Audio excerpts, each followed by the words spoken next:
왕의 직분을 받은 자의 자세라는 제목으로 잠언 31장 1절에서 9절까지의 말씀을 함께 교독하고 마지막 절 합독하겠습니다. 르무엘 왕이 말씀한 바 곧 그의 어머니가 그를 훈계한 잠언이라. 내가 무엇을 말하랴? 내 태에서 난 아들아, 내가 무엇을 말하랴?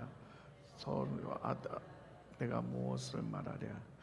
내 힘을 여자들에게 쓰지 말며 왕들을 멸망시키는 일을 행하지 말지어다. 르무엘아, 포도주를 마는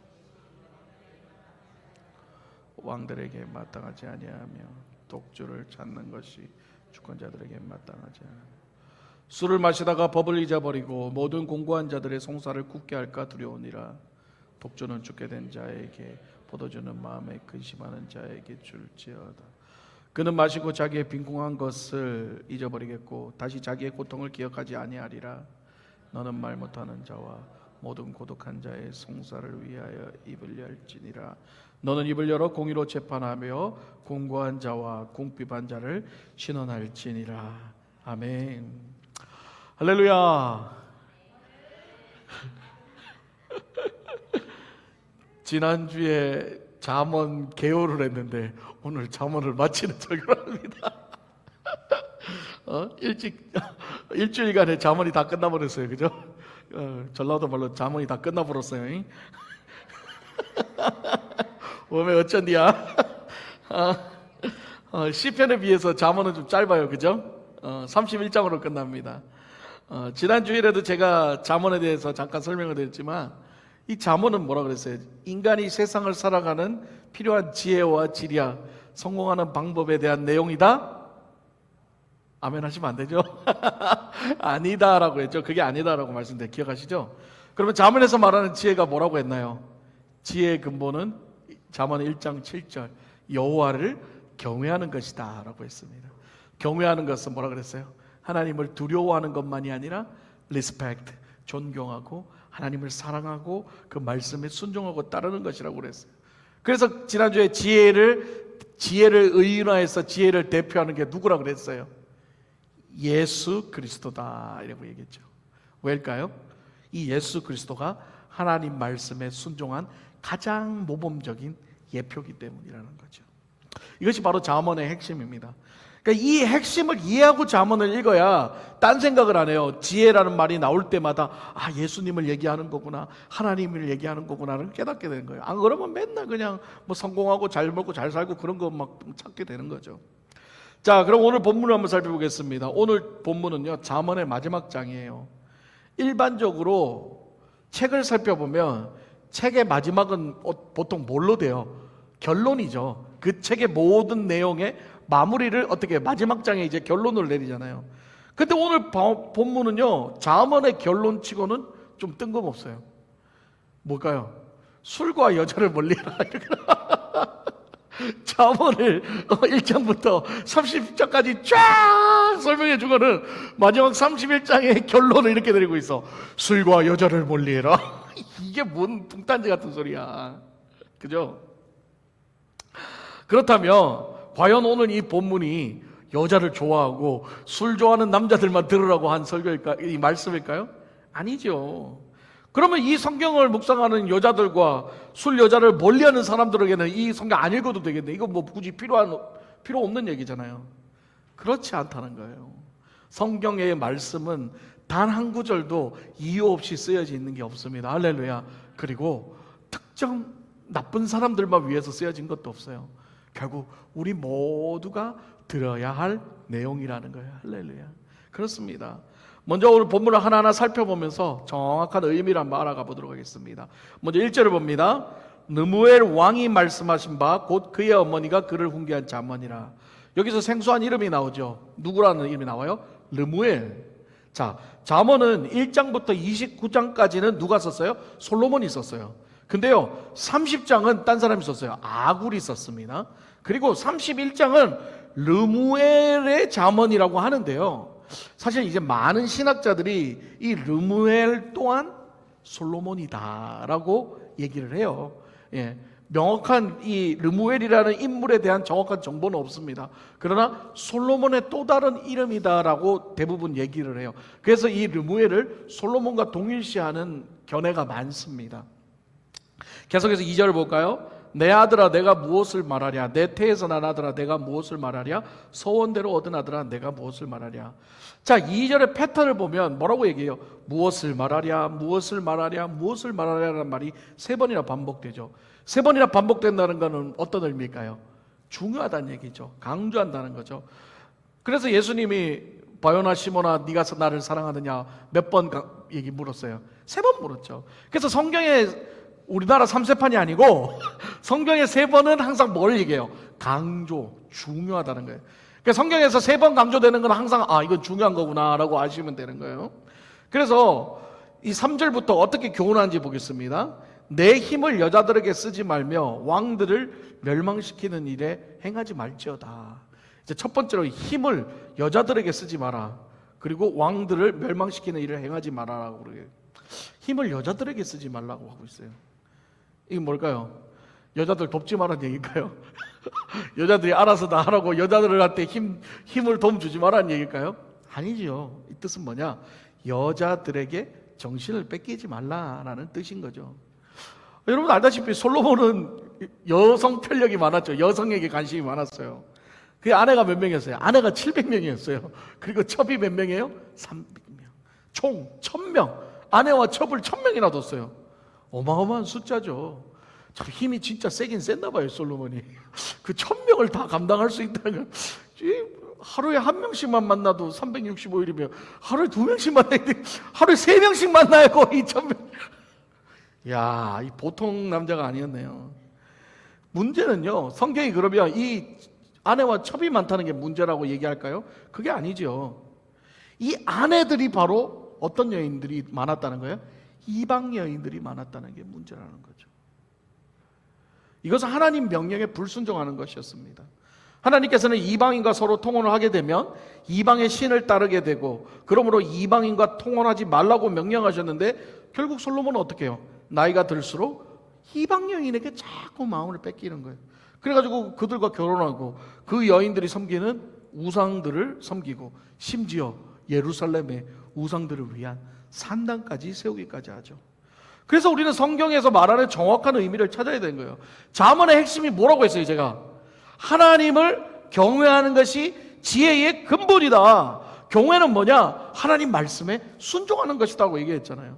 그러면 결국은 솔로몬은 또 하나님께 1000번 제사를 지내더니 이제는 1000명의 아내와 여자를 두고 하나님 외에 이방신을 섬기기 시작했다는 거죠.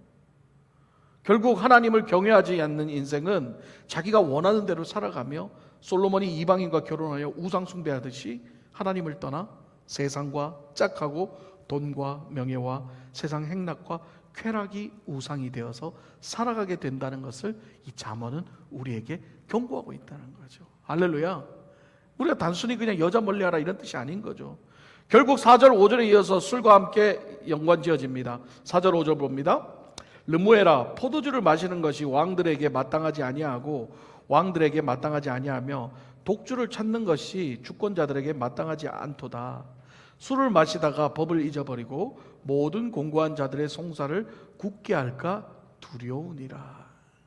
자, 여기서 술을 마시지 말라는 뜻이 무엇인가요? 바로 여자들과 향락에 취하면서 같이 하는 행동이 뭐예요? 음주 가무. 그러니까 특히 이게 술 마시면 이게 남자들 나쁜 습관이 옆에 누구를 앉혀요? 여자를 앉혀요. 그리고 여자한테 술 따르라 그러고 뭐 이쁜 여자가 따르는 술이 더 맛있다는 둥 헛소리만 하고. 그래 성경에서 술을 먹지 말라는 이유가 뭐냐면 술로 인해서 뭐예요? 송사를 못한다는 게, 하나님의 법을 잊어버리고 송사를 굽게 한다. 바른 판단을 못하게 한다는 거예요. 그래서 술 먹지 말라는 거예요. 고대 근동사회에서 왕의 역할은 뭔가요? 송사를 진행하는 거예요. 송사를 진행한다는 것은 뭐예요? 나라를 다스리면서 온갖 나라 내 대소사를 왕이 판결해야 되는 거죠. 그래서 솔로몬이 왜 지혜의 왕이 됐어요? 딱 기억하시잖아요. 그 2명의 엄마가 와가지고 애기 하나 가지고 싸울 때 애기를 반으로 갈라놨더니 진짜 엄마는 자기가 포기하겠다 그러고 가짜 엄마는 쪼개라 쪼개라. 그래서 그 진짜 엄마를 찾아줬던 그 지혜의 판단, 그런 것들이 다 송사라는 거죠. 그런 것들을 해야 되는데 술을 먹고 그냥 정신 못 차리고 송사를 제대로 못 한다는 거죠. 술로 인해 하나님의 법을 잊어버리고 하나님의 나라를 제대로 통치 못하기 때문에 오늘 성경에서 뭐래요? 술과 여자를 3번씩이나 금하지 말라고 강조했다는 거예요. 이해가 가시나요? 단순히 술 먹고 깽판 치지 말고 술 먹고 여자 많이 만나지 말고 그것 때문에 술 먹지 말라고 얘기한 게 아니라 술 때문에 하나님의 법을 잊어버리고 죄 짓고 말씀대로 살지 못하는 죄 짓는 그것 때문에 술, 여자 멀리 하라고 얘기하는 거예요.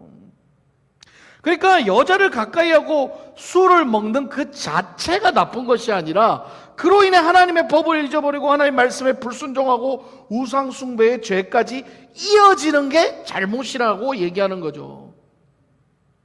여러분, 남자가 여자 좋아하는 게 잘못된 건가요? 남자가 여자 좋아하는 게 잘못된 거면 여기 결혼한 사람 하나도 없어야죠. 남자가 이성을 좋아하는 것은 당연한 하나님의 법칙입니다. 그죠? 하나님 축복이죠. 하나님이 아담을 창조하시고 외로워서 누굴 만드셔요? 갈비뼈로 하와를 만드시잖아요. 그리고 뭐라고 얘기하세요? 생육하고 번성하고 다스려라. 그죠? 생육하고 번성하려면 뭐가 있어야 돼요? 사랑이 있어야 되고 관심이 있어야 되고 사랑을 해야 뭘 생육하고 번성을 하죠. 아니 관심이 없는데 뭔 번성이 돼 생육이 되고 자식을 놓는 건 뭐예요? 남자 여자와 사랑의 결실의 열매잖아요. 그렇죠? 그게 잘못된 게 아니라는 거예요. 제가 사춘기 때 참 힘든 적이 있었어요. 사춘기 때문에 보통 우리 아이들이 어디에 눈을 떠요? 이성에 눈을 뜨잖아요. 이성에. 막 친구들이 이렇게 야한 잡지 갖고 이제 같이 보고 오메 이게 뭐야? 오메 이게 뭐야? 그러고는 그거 한번 보면 온통 그 생각밖에 안 들어요. 그냥 뭐 벗고 있는 여자만 생각나고 그냥 맨날 그냥 어렸을 때 다 그랬어요. 저는 아시죠? 이렇게 신앙을 참 빡세게 신앙생활을 했던 사람 중에 하나입니다. 어머님의 이렇게 신앙을 되게 강하게 교육시켰어요. 그러니까 그거 우연찮게 친구한테 그거 보고 나서 오만사 그게 생각이 나니까 막 허벅지도 꼬집고 그냥 베레베레 아이고 내가 주여 내가 또 뭐를 또 생각하고 내가 또 범죄를 지었네요. 또 범죄를 지었네요. 막 얼마나 이게 괴로웠는지 몰라요. 그리고 막 여자를 만나는 게 왠지 죄 짓는 것 같고 뭐 왠지 그냥 그런 어떤 이성에 관한 생각하면 길티 마인드를 가지고 특히나 이 수련회 가면 막 환장하겠어요. 수련회 가면 전부 다 흰 티셔츠고 여자이고 남자이고 전부 다 흰 티셔츠 입고 있는데 막 물놀이 하면 막 그냥 옷이 다 젖는데 그냥 아이고 주여 눈을 아이고 주여 막 혼자서 그것도 수련회 가가지고 주여 삼창하고 혼자서 딴 생각하고 앉았고 그리고 막 혼자 막 회개하고 주여 오늘도 제가 있던 여자 생각했습니다. 그러고 그때는요 그게 그렇게 이게 내가 죄 짓는구나라고 생각을 했거든요. 근데 지금 생각해 보니까 당연한 거더라고요. 젊은 아이들이 당연히 이성에 관심을 가져야지. 그 정상인 건데 이 잠언에 여자를 멀리하라 그랬다고 그냥 말씀 들고 우리 부모들도 또 이게 그냥 말씀 그냥 문자대로 해서 그러니까 야 여자 만나지 마. 이게 성경 봐 이거 잠언 봐봐 여자를 멀리하라 그랬지 않냐고 나가서 술 먹지 마 여자 멀리하고 그걸 너무 이렇게 강조를 하다 보니까 그냥 이성에 대해 그냥 생각도 못하냐. 그러니까 장가도 못 가고 그냥 혼자서 맨날 그때는 그래 제발 나가서 여자 좀 만나라. 엄마가 만나지 말아봐요. 엄마가 만나지 말아봐요. 그러니까 우리가 말씀을 이렇게 이해하면 안 되는 거예요. 여기에 성경에 잠언에 지금 여자를 만나지 말라는 이유가 뭐예요? 그거는 하나님의 법을 잊어버리고 자꾸 송사를 잘못할까봐 얘기하는 거죠. 그러나 결혼하는 후에는 안 됩니다. 결혼하는 후에는 아내에게만 충실해야 돼요. 아내에게만 충실해야 돼요. 결혼한 후에 자꾸 다른 여자 생각하면 그거는 맨날 회개해야 돼요. 꼬집고 맨날 회개해야 되는 거예요. 그건 큰일 날 죄인 거예요. 그렇습니다. 그러니까 무분별하게 또 성경을 문자적으로 해석해서 무조건 여자 만나지 마라, 무조건 술 먹지 마라 이렇게만 얘기할 게 아니라 성경이 뭘 얘기하는지를 정확하게 알고 자라는 청년들에게는 만나라. 여자도 만나고 이성도 만나고 괜찮다. 야한 영상 봐도 괜찮다. 뭐 어떡하겠냐. 보고 싶으면 봐야지. 그러나 하나님의 말씀을 가장 네가 먼저 생각해라. 그 하나님의 말씀이 너를 그것들을 끊게 한다면 끊어야 되지 않겠냐. 또 하나님의 말씀이 바른 대로 가야 되지 않겠냐. 성경 말씀에 생육하고 번성하고 이성에 관심 있는 건 당연하다 그랬으니까 관심 가지고 이성에게 관심 가져서 결혼하고 생육하고 번성하는 건 축복이다라고 가르쳐야 되는 거죠. 그러니까 무조건 안 된다. 무조건 막 옛날에 그런 게 너무 강했어요. 이 신앙에 의해서 무조건 안 된다, 안 된다, 안 된다. 우리 어렸을 때는. 그러니까 부모 몰래 나쁜 짓 하는 거잖아요. 뭐 안 보는 데 가가지고 나쁜 짓 하는 거예요. 할렐루야. 말씀 우리가 제대로 똑바로 알아야 된다는 거죠. 그렇습니다. 결국은 뭐냐? 하나님보다 이성에 더 관심 갖고, 하나님보다 야한 영상에 더, 야동에 너무 관심 갖고, 하나님보다 뭐든 하나님보다 더 많이 관심을 갖고 거기에 빠지게 되면 뭐다? 우상숭배가 되고, 그게 음란의 죄로 이어지고, 그게 죄로 이어지기 때문에 성경은 뭐래요? 하나님보다는 더 사랑하지 말라는 거예요. 할렐루야. 그거는 이성도 마찬가지고 아내도 마찬가지고 자식도 마찬가지고 하나님보다 더 사랑하면 안 된다는 걸 말하는 거예요. 그렇습니다. 괜히 나는 하나님보다 더 사랑 안 합니다 하고 도전해 보겠습니다 이러면 안 돼요. 큰일 납니다. 특히 결혼한 사람들 절대 안 돼요. 도전 안 됩니다. 무조건 망합니다. 그러니까 왜? 인간의 본성을 이길 수 있는 게 어디 있어요? 하나님이 우리보다 더 잘 알기 때문에 이 잠언 말씀에 이렇게 얘기하신 거예요. 여자를 멀리해라. 이유는 하나님의 법을 잊어버리고 송사를 잘못할까 봐. 여자를 멀리해라가 아니라 오늘날은 여자를 만나라. 그런데 하나님보다는 더 사랑하지 마. 여자를 사랑해도 하나님을 가장 우선 사랑하고 그 다음에 여자 만나. 괜찮아. 이건 거예요. 할렐루야. 자식들에게도 그렇게 가르치셔야 돼요. 여자 만나도 돼. 그러나 하나님보다 더 사랑하면 안 되고 하나님보다 더 그 여자를 좋아하면 안 돼. 왜? 그러면 죄 짓게 되니까. 이건 거죠. 그럼 이번에 술에 대해서 좀 살펴보겠습니다. 6절 7절 봅니다. 독주는 죽게 된 자에게, 포도주는 마음에 근심하는 자에게 줄지어다. 그는 마시고 자기의 빈공한 것을 잊어버리겠고 다시 자기 고통을 기억하지 아니하리라. 자, 오늘 이 성경에서 말하는 술의 사용이 뭐라 그래요? 죽게 된 자와 마음이 근심하는 자에게 약처럼 사용하는 건 괜찮다고 말하고 있어요. 여기서 독주는 뭐예요? 독한 술인 거죠. 그러니까 독한 술을 먹으면 어떻게 해요? 이게 취하잖아요. 취해서 자버리잖아요. 그렇죠? 이 영어 NIV 번역에는 독주가 비어라고 번역되어 있는데 비어 아니에요. 비어는 뭐 얼마나 먹어야 그거 취할 거예요. 물론 뭐 술이 약한 사람은 그렇겠지만 그렇습니다. 이게 술을 먹는 게 무조건 죄가 아니에요, 여러분. 그러니까 성경을 보면 기독교인은 술 먹으면 무조건 죄 짓는 거예요. 아니에요. 술 먹는 게 무조건 죄 아닙니다. 오늘 얘기하잖아요. 독주는 죽게 된 자에게 뭐예요? 아파서. 예를 들면 오늘날 말하면 몰핀 같은 거죠. 그 당시에 몰핀이 없으니까 막 고통이 심해서 아파서 그 고통이 심한 사람에게 뭘 주라는 거예요? 독주를 먹으면 그 독주 때문에 좀 그 아픔을 덜하고 이렇게 취해서 잘 수 있으니까, 그러니까 그 독주를 쓰라는 거죠. 그리고 포도주는 뭐예요? 마음에 근심하는 자에게, 마음이 힘든 자, 괴로운 자, 그런 자들에게 포도주를 주라는 거예요. 왜? 먹고 마음을 좀 위로하라고. 우리 하나님이 그렇게 쪼잔한 하나님 아니에요, 여러분. 술 먹으면 다 작살 낼 거야. 아니에요. 술을 먹는 게 중요한 게 아니라 그 왜 먹지 말고 술을 어떻게 사용하는지에 대해서 정확하게 성경이 말하는 걸 알아야죠. 그래서 사도 바울도 자신의 영적 아들 디모데에게 독주를 약으로 권하기도 하잖아요. 그렇습니다. 이처럼 술을 먹는 자체가 죄는 아니라는 거예요. 또 나가가지고 우리 담임 목사님이 술 먹어도 된다 이랬다. 그러고 또 열심히 또 마시면서 주사님 술 먹어요. 우리 목사님 먹어도 된다 했어. 그러시면 안 돼요. 그러면 이제 바깥에 나가지고 이제 술 먹으라고 설교했던 목사로 이제 낙인 찍혀요. 절대 그러면 안 돼요. 저는 여러분들에게 나가서 술 먹어도 된다 얘기하는 게 아니에요. 술을 제대로 잘 사용해야 된다는 걸 얘기하는 거예요. 그렇죠? 술 먹는 게 죄는 아니지만 오늘도 똑같아요. 술로 인하여서 하나님의 법을 잊어버리는 것, 술로 인하여서 쾌락에 빠져서 죄를 짓게 되는 것, 그게 문제라는 거예요. 그게 문제예요. 이게 술 문화를 보면 이 외국과 한국이 참 달라요. 외국 사람들은 이 술을 어떻게 해요? 즐기잖아요.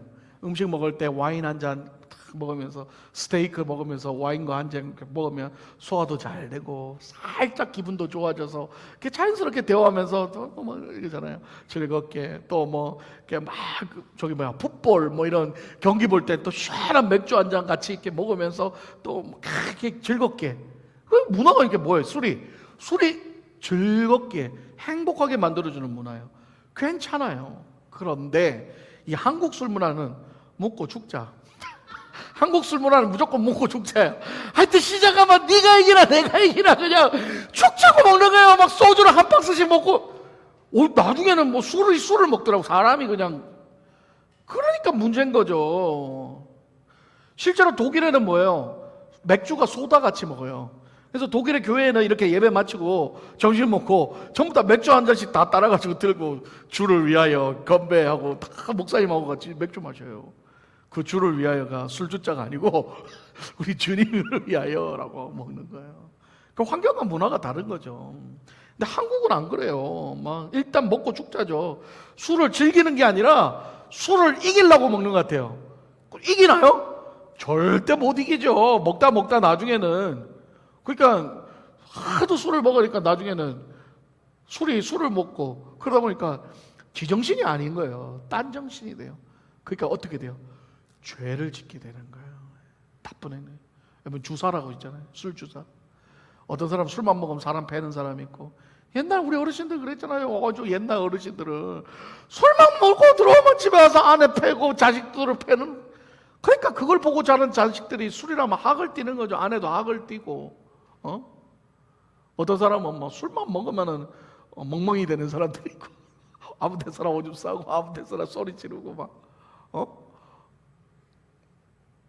제가 처음 대학교 입학했을 때 정말 충격이었습니다. 저는 음대를 들어갔는데 성악과를 들어갔는데요. 신입생 환영회를 하는데 웬 술을 그렇게 먹이는지요. 웬 술을. 나는 생전 교회 다니면서 술도 안 먹었는데 가가지고 술을 막 계속 먹이는데 안 먹을 수 없는 분위기였어요. 왜? 내가 안 먹으면 내 친구가 나 대신 술을 다 먹어야 되니까 이게 또 어쩔 수가 없는 거예요. 그렇게 먹이더라고요. 그렇게 먹여. 저도 한 몇 병 먹다, 저도 몇 병은 아니고 몇 잔 먹다 처음 먹으니까 그냥 꼴꼬닥 그냥 갔어요. 저도. 한국에 옛날에 뉴스에도 나왔잖아요. 신입생 술 하도 먹어가지고 그냥 죽는 사건들도 발생하고 그랬어요. 그렇습니다. 이 술을 먹는 게 잘못이 아니라 술로 인해 죄를 짓게 되는 것, 술로 인해 하나님의 자녀로 부끄러운 삶을 살게 되는 것, 그게 문제라는 거예요. 그러므로 여자이든 남자이든 술이든 무엇이든 간에 우리로 하여금 하나님의 법을 잊어버리고 하나님의 자녀로서 부끄러운 삶을 살아가게 한다면 그것은 우리가 꼭 경계해야 되고 피해야 되는 것은 분명하다는 것을 오늘 잠언을 우리에게 말해주고 있습니다. 8절에서 9절 봅니다. 너는 말 못하는 자와 모든 고독한 자의 송사를 위하여 입을 열지니라. 너는 입을 열어 공의로 재판하여 공고한 자와 궁핍한 자를 신원할지니라. 자, 이제 마지막 결론입니다.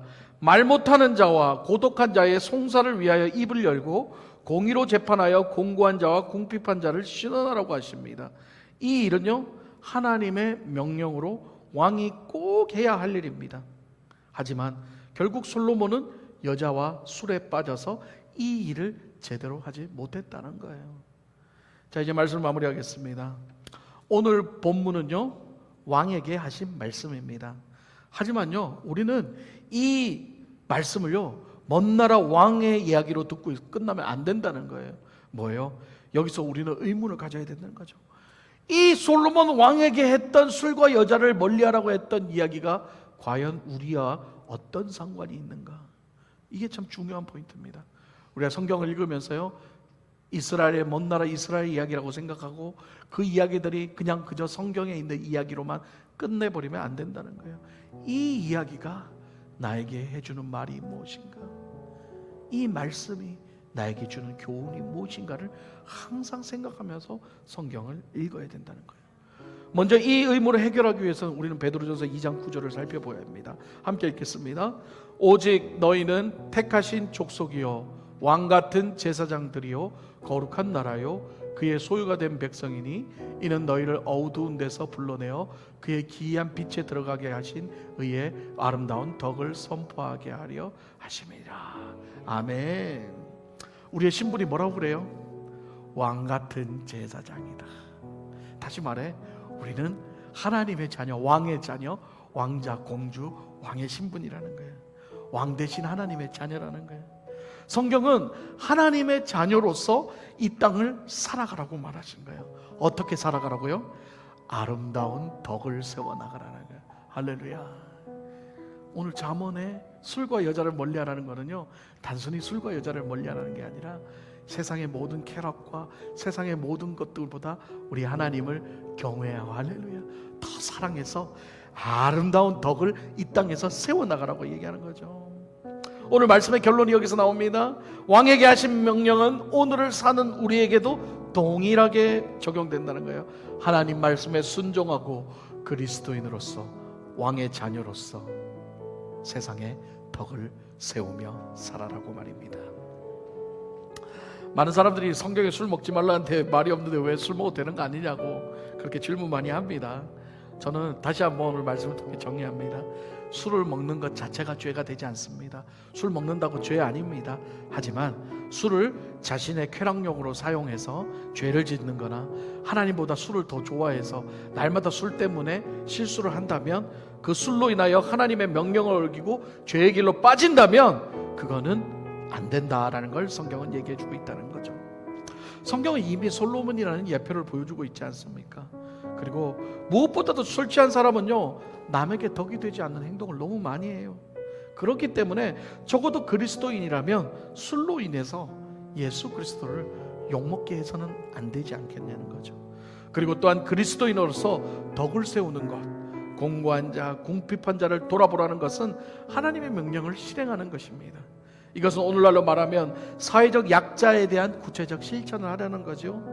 주변에 힘들고 어려운 이웃이 있다면 그들을 위해 기도하고, 기도하는 것만으로 그치는 것이 아니라 몸소 그들을 돕고 행동으로 보여줘야 되는 게, 그게 어떤 방법이든 말이죠. 하나님을 사랑하면 그와 동일하게 이웃도 사랑하라는 그 하나님의 가장 큰 계명이 바로 이 잠언의 말씀과 똑같다는 겁니다. 사랑하는 여러분, 하나님의 자녀로서 왕같은 제사장의 삶을 살아가시기를 주님의 이름으로 축복합니다. 우리 CCM 찬양 중에 행복이라는 찬양이 있어요. 그 찬양 가사 중에 제가 항상 이렇게 뭉클하는 가사가 있어요. 그게 뭐냐? 하나님의 자녀로, 하나님의 자녀로 살아가는 것, 그것이 행복이라오. 이 가사가 저한테는 뭉클해요. 그래요, 하나님의 자녀로 살아가는 게 행복인 줄 믿습니다. 우리의 행복이 바로 하나님의 자녀로 살아가는 것이어야 합니다.